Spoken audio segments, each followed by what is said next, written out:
അങ്ങനെ ഈ വർഷത്തെ ഓണത്തിന് സമ്മാനമായിട്ട് ഇതുപോലൊരു പെട്ടിയാണ് നമുക്ക് കിട്ടിയത്.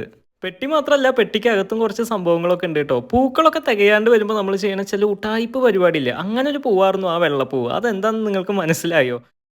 എനിക്ക് പൊതുവേ ഇലച്ചെടികളോടാണ് താല്പര്യം. അതുകൊണ്ട് തന്നെ നമ്മുടെ വീട്ടിൽ 2 പൂച്ചെടികൾ മാത്രമേ ഉള്ളൂ. അതിലത്തെ ഒരു പൂച്ചെടിയാണ് ഇപ്പം നിങ്ങൾ കണ്ടത്, ആ യെല്ലോ ഫ്ലവർ. അപ്പോൾ അതിന്ന് കുറച്ച് പൂക്കൾ പൊട്ടിച്ചതിന് ശേഷം നമ്മുടെ കളം പരിപാടികളൊക്കെ നമ്മൾ സ്റ്റാർട്ട് ചെയ്തിട്ടുണ്ട്. അങ്ങനെ ഒരുവിധം തരക്കേടില്ലാത്ത രീതിയിൽ നമ്മൾ ദേ ഇതുപോലെയാണ് ഈ വർഷത്തെ പൂക്കളം ഒരുക്കിയത്.